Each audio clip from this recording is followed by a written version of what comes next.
I think this story deserves way more attention than it's getting. Stephen Colbert had a bunch of producers on his show that were caught trespassing in the Capitol office buildings.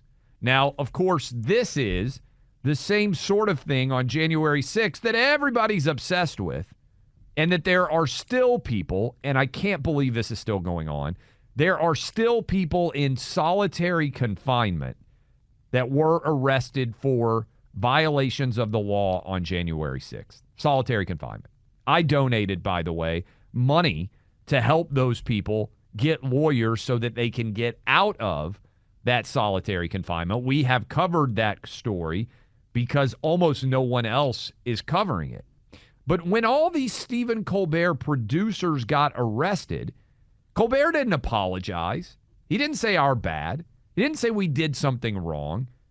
He actually went on his show, which, let's remember, he is on in the place where David Letterman used to be on. He's a late-night comedic talk show host who has effectively turned his show into Democrat propaganda, and he lectured everyone out there who would draw any equivalence or similarity between the behavior of his staff and January 6th, even though a lot of people who were arrested on January 6th were in there taking selfies and weren't existential threats to democracy, as Democrats have been arguing for a long time. Listen to Stephen Colbert, who's supposed to be funny, lecture all of you for daring to hold his staff accountable. Now, it's predictable why these TV talkers are talking like this on the TV. They want to talk about something other than the January 6th hearings on the actual seditionist insurrection that led to the deaths of multiple people and the injury of over 140 police officers. But drawing any equivalence between rioters storming our Capitol to prevent the counting of electoral ballots and a cigar-chomping toy dog is a shameful and grotesque insult to the memory of everyone who died. And it obscenely trivializes the service and the courage the Capitol Police showed on that terrible day. No, the only person who died on January 6th was Ashley Babbitt, and she was shot by a Capitol police officer. Buck, are you as disgusted by Stephen Colbert as I am, and by his inability or unwillingness to acknowledge that his staff did something wrong here? I expect nothing more from him. So it's disgusting, but that's about in line with what you've seen from the transformation of that storied slot, which was meant to be entertaining at night for the American people, right? It changed. It's become yet another pathetic propaganda platform, not even willing to push the envelope with jokes, just willing to make propaganda night in and night out. And so, but I thought it was funny, too. He says seditious insurrection. They're really pushing this stuff hard.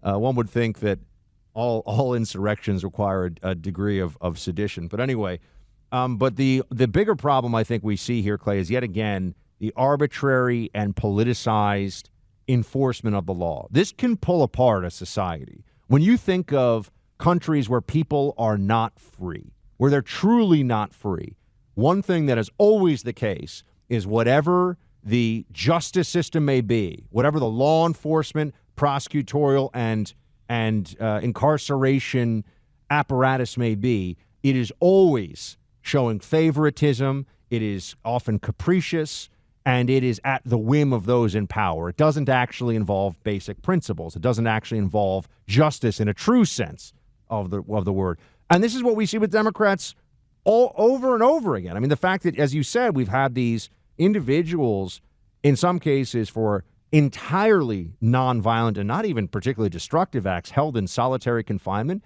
and that some judges have said they need to be held in confinement. This is true. This is from the judge's orders because of the risk of another insurrection. Yeah, I'm sure these people who have had their lives ruined are really thinking, let me go and try to take another selfie inside the Capitol sometime soon. It's outrageous, and we all know that. But look at the way, even as we often talk about the crime issue, Clay, in different cities, there's this, at the same time that the government was willing to enforce mandatory vaccination, mandatory. They would arrest people for going to church. They would arrest people. Men and women with badges would manhandle you for failure to mask up properly in public venues, which was lunacy. It did nothing. And the people who push those policies are idiots. They do that at the same time that they don't want the enforcement of quality of life crimes. They don't want the enforcement of laws against theft, against vagrancy, against simple assault, against burglary, you name it. So the state somehow in the same period of time, Clay, has decided, Democrats have decided, laws about COVID, whatever it is, will enforce. And we'll use the full force of the law. But laws that actually keep people safe, oh no, those we'll ignore. But when there's politics involved, like there was in the January 6th riot, the full force of the law brought down without any compunction against these people. This is abuse of the worst kind. Has anything surprised you? And I pay attention way more than 99.999% of people to overall news stories because it's our job. Has anything surprised you that has come out from January 6th? The hearings? Yes, the severity of the punishment. Oh, from the hearings? In terms of the hearings themselves. Has anything, have you? No. I knew everything. I knew everything that they were talking clip. about. And yeah, I mean, go ahead and play it. Because he's arguing, Stelter is, who, by the way, the reports have been maybe on his way out at CNN. But Brian Stelter is trying to argue, the right-wing media is totally burying everything that's going on surrounding January 6th. My argument would be, Buck, that we're not burying anything. It's just all of this has been reported in the Washington Post and the New York Times and MSNBC and CNN ad infinitum. There's nothing really new to anything that's being presented, but here's his argument. Nobody's paying enough attention to January 6th, and everybody's burying it. Listen. They absolutely hate the hearing story and will do anything not to talk about it. OAN, for example, goes and interviews lawyers of accused rioters who are in jail instead of talking about the hearing. Tucker Carlson obsesses over Stephen Colbert's crew being detained at the Capitol, claims that's an insurrection in order to mock the real insurrection. I can't express enough how right-wing media is burying what is going on at these hearings, pretending it's not happening, and that affects politicians as well. You have senators, lawmakers on the Republican side saying they're not watching, and they're proud to say they're not watching because their viewers aren't either. If you looked at the ratings for Fox News on the 3 days that they did show the hearings, dropped like a rock. The audience literally just cratered during the hearing and then came right back afterwards. That's the reality of the Republican Party bubble, thanks to the GOP media. It's funny that he mentions ratings because while CNN has been covering January 6th obsessively, last week they hit a 22-year low in the number of viewers that they have. And I think that's because most CNN viewers already know everything about January 6th too, Buck. They're trying to repackage this and try to play it as if there's new revelations coming. I pay a lot of attention to the media coverage. I've been watching all the January 6th coverage for 18 months now. I told you that I watched the opening primetime hearings. I know you did too. I watched the first 20 minutes. I said they ain't got nothing new. They still don't. This was a riot. People deserve to be punished who rioted. But this idea that it was a coup or an insurrection, I haven't seen anything that hadn't already been written about. There's a critical question that needs to be asked about all of this too. And they don't have or they won't give a real answer. What exactly are we supposed to do now about all of this? They keep talking about the insurrection. Okay, Clay, you weren't there. I wasn't there. I condemned it. You condemned it. This audience wasn't there. We've already had people in solitary confinement. We've already had people get lengthy prison terms for nonviolent crimes. The media has talked about it obsessively. What exactly are we supposed to do? And you see, you ask this question, you go, hold on.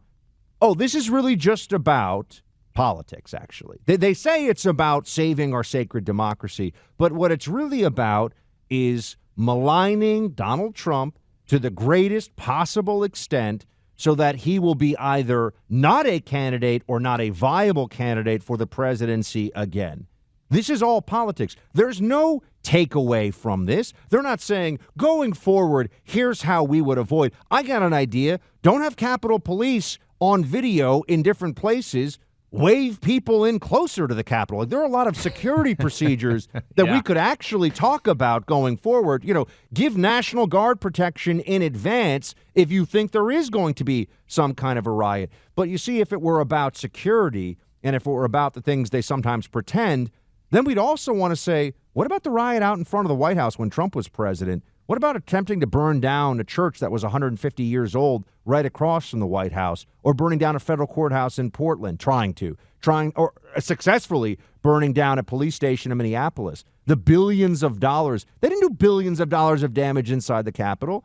They didn't have dozens of people who died as a result of the Capitol. Dozens of people died because of a Democrat movement known as BLM, which was used to intimidate voters in an election year, and we saw this from the businesses that were boarded up. They weren't boarded up in case Trump won.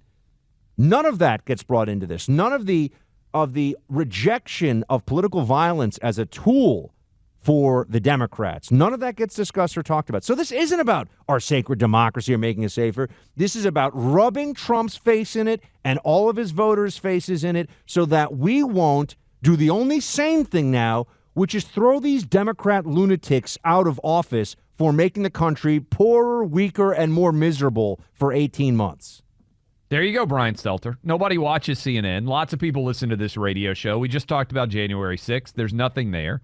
You're welcome, by the way, when you get fired at CNN to come on this show and lecture us about why we need to cover it more. Maybe people will actually listen to He doesn't. you here. Clay Travis is going to be mean to him. He's going to make fun of his voice, and he's going to say, "Hey, buddy, why are you never honest with your audience?" I hesitate to say this, but I don't think we're a society that is ruled by law. We're in a revolutionary period right now, something like 18th century France or 1920s Russia, where the law is fluid and it's whatever the power to be says it is. So just to take some examples, if you're James O'Keefe or you're Peter Navarro or you're Roger Stone, you're going to have an FBI come down on you like you don't know what. But if you refuse a subpoena like Eric Holder did, or if you lie to a federal investigator like Andrew McCabe did, or you lie under oath to the U.S. Congress like both John Brennan and James Clapper, there's no consequences. Welcome back to Clay and Buck. That was the very excellent Victor Davis Hanson there, really reiterating a point we were just talking about a few minutes ago on how the political application of the law is so toxic to a free society. And you have to ask the question, are we ruled by the law these days? Or are we ruled by men who have, and women, who have political axes to grind and power to achieve? Because, Clay, the border, there's the primary motivation for Democrats is not rule of law. In major cities, really all across the country now, criminal justice, it's not the equal application of the law. What we saw on January 6th and the treatment of those defendants, not the equal application of the law. We're heading into some stormy waters with this. There's no doubt. And we talked earlier about Andrew Gillum getting charged with 21 felony counts. There are oftentimes politicians that are not very powerful who get felony counts brought against them or their family. One of the big lessons of January 6th is there is a clear attempt on behalf of Democrats to get Donald Trump charged with felonies relating to January 6th. Simultaneously, you and I have a bet about Hunter Biden and all of the complicity. There is evidence on his laptop of what he has been involved in terms of selling access to the Biden family.